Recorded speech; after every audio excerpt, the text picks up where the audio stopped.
ચારે વાતોમાં ધ્યાન રાખોમાં, મારી વાત સાંભળો, ચારે વાતોમાં ધ્યાન રાખોમાં. આ છે ને આમ જો મમરી બહુ પડે છે, મમરી ન પડવી જોઈએ. બટાટા વડા તળવાના સ્પેશિયાલિસ્ટ એમ કહું છું, મમરી પડે તમારે કેમ થાય છે? ફરિયાદ આવશે મિત્રોની.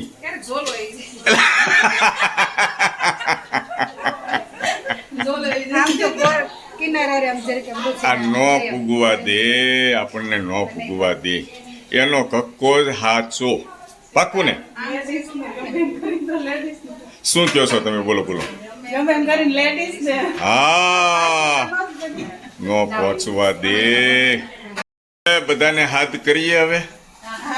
બસ જો તળાઈ ગયા છે બટાટા વડા, તળાવવાનું ચાલુ છે ને ગરમા ગરમ ખાતા છે.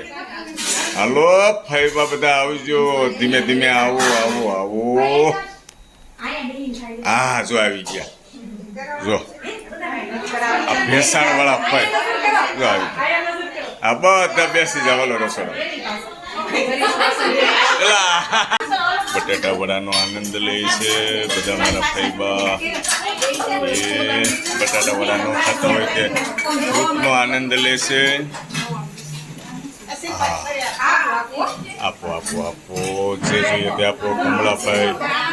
કમળાભાઈ સામું જોજો. હા, બટાટા વડાનો આનંદ લ્યો.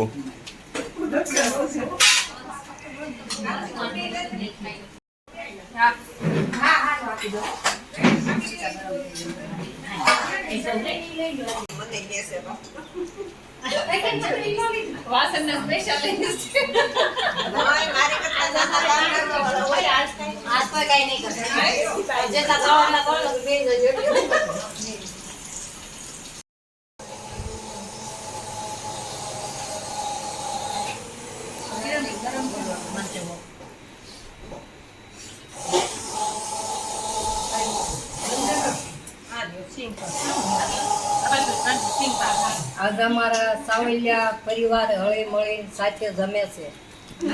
શરમાતા નહીં તમે?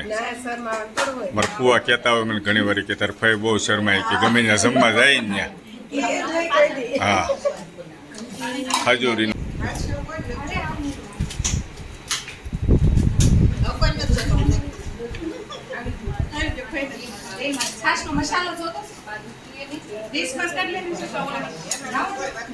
કાંતાભાઈ નથી ખાતા ગોટા બટાટા વડા.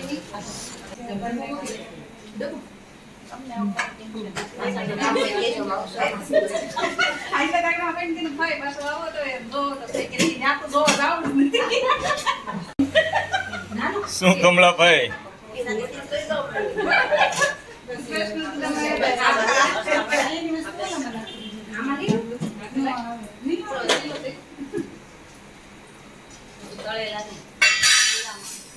હવે તમારો વારો આવ્યો નાસ્તો કરવાનો.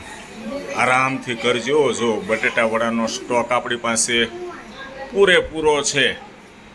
તમે થોડાક શરમાતા હોય એવું લાગે છે, આમ ધીમે ધીમે ખાવ છો.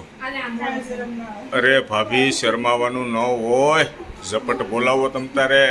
જો કોકડીઓ, એ કોકડીયા બટાટા વડા બહુ ભાવે મારો દીકરો. આ બધા કામ કરશે તમ તારે. તમે આરામ કરો. આમ જો ના પડો ને એનું હું કેમ કામ કરાવડો?